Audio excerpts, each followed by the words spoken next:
শারাফ, তুই উঠেছিস? শারাফ! কোনো সাড়া না পেয়ে মেজাজ হারালেন শাফিউল হক। রেগে গিয়ে দরজায় বিশাল এক এক থাবা দিতে শুরু করলেন।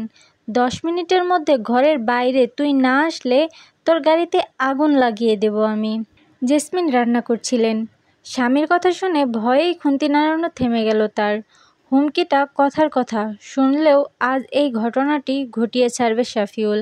অনেকক্ষণ ধরেই ছেলেকে ডাকতে ডাকতে ধৈর্য হারাচ্ছেন তিনি।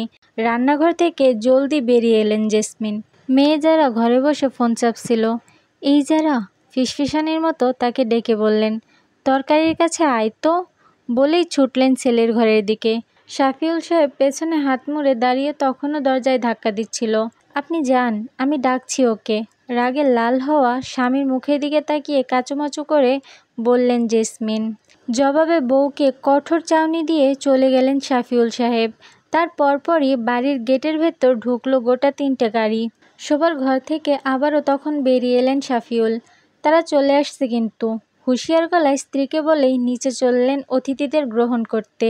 জেসমিন বেগম আবারও বিচলিত হয়ে ডাকাডাকি আরম্ভ করলেন ছেলেকে। শারাফ আব্বা, উঠেছিস? ওনারা তো চলে আসছে। ছেলে সারা শব্দ না পেয়ে বললেন, তোর আব্বুকে আর রাগাস না আব্বা, ঘরে অশান্তি শুরু হয়ে যাবে।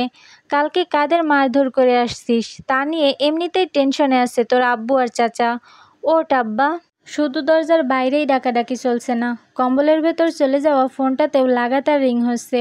ডাকাডাকিতে সাড়া দিতে মন না চাইলেও ফোনের কারণে অতিষ্ঠ হয়ে শারফান বিশ্রী গালি দিল কলারের উদ্দেশ্যে।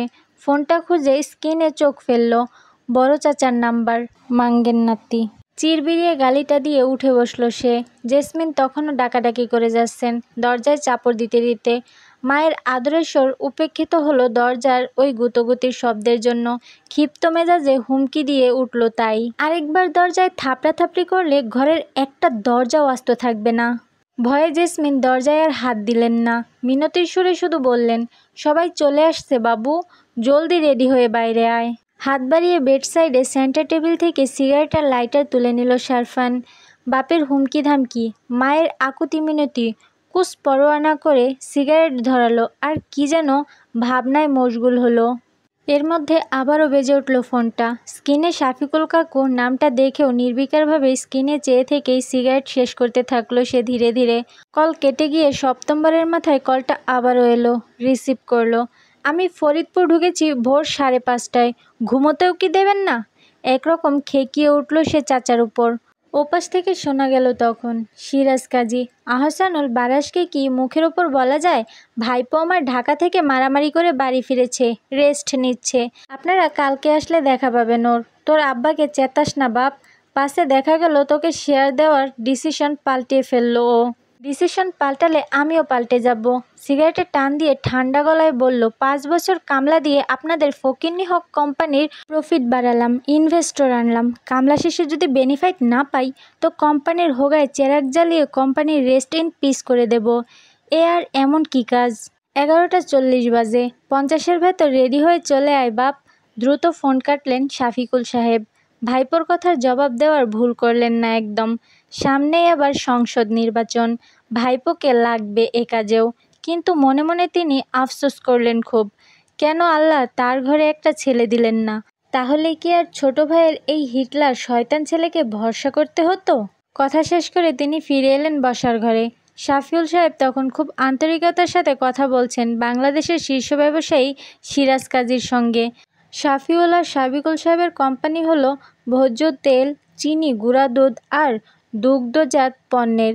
বাপদাদার আমলে কোম্পানিটা ভালো চললেও তাদের হাতে আসার পর থেকে দিন দিন অবনতি ঘটছিল ব্যবসার। শারফান তখন বিবিএ শেষ করতে না করতেই শাফিউল সাহেবের কাছে হঠাৎ আবদার করল সে রেস্টুরেন্টের ব্যবসা করবে। কিন্তু পুঁজি দিতে রাজি হলেন না শাফিউল। উল্টে ছেলেকে শর্ত জুড়ে দিলেন তার কোম্পানির কর্মী হতে। যদি 1 বছর ভালো কাজ দেখাতে পারে তবে তাকে ম্যানেজার করা হবে এবং রেস্টুরেন্টের জন্য টাকা দেওয়া হবে। পরের হুকুম, পরের ফরমাইশ খাটবে না বলেই শারফান নিজের আলাদা ব্যবসা দাঁড় করাতে চেয়েছিল। কিন্তু বাপের কুচক্রী পরিকল্পনার কারণে সেই আশা তার পূরণ হলো না তখন। অনেক ভেবেচিন্তে যুক্ত হলো সে বাপ চাচার ব্যবসাতে। আর তখনই ঘটে গেল যেন বিস্ময়কর ব্যাপার। শারফান এতটাই নিষ্ঠাবান হয়ে কাজ দেখালো যে 1 বছর নয়, 6 বছর পরিচালনা পর্ষদের সাথে আলোচনা করে ওকে ম্যানেজার করা হলো। এবং ম্যানেজার হওয়ার পর থেকে শারফানের ধৈর্যশক্তির জন্যই নাকি কেবল আল্লাহর রহমতের জন্যই কে জানে কোম্পানির মেরুদণ্ড সোজা হতে শুরু করলো। পণ্যবাজারে ঢুকতে না ঢুকতেই শুধু লাভ আর লাভ। নতুন নতুন বিনিয়োগকারী আসতে থাকলো তখন। 5 বছরে শাফিউল আর সাবিকুল সাহেবের ব্যবসা প্রতিষ্ঠান ফিরিয়ে আনতে পারল তাদের অতীতের সুনাম আর মুনাফা। এর মাঝে শারফানের আশাও পূরণ করে দিলেন শাফিউল। কিন্তু শারফানকে যেতে দিলেন না ব্যবসা ছেড়ে। শারফানও সেই ইচ্ছা প্রকাশ করল না। ধৈর্য ধরে বছরের পর বছর কোম্পানিতে খেটে খুঁটে মোক্ষম চাল দিল সে। 5 বছরের মাথায় বাপ আর চাচাকে প্রস্তাব দিল, কোম্পানির 40% শেয়ার ওর এখন চাই।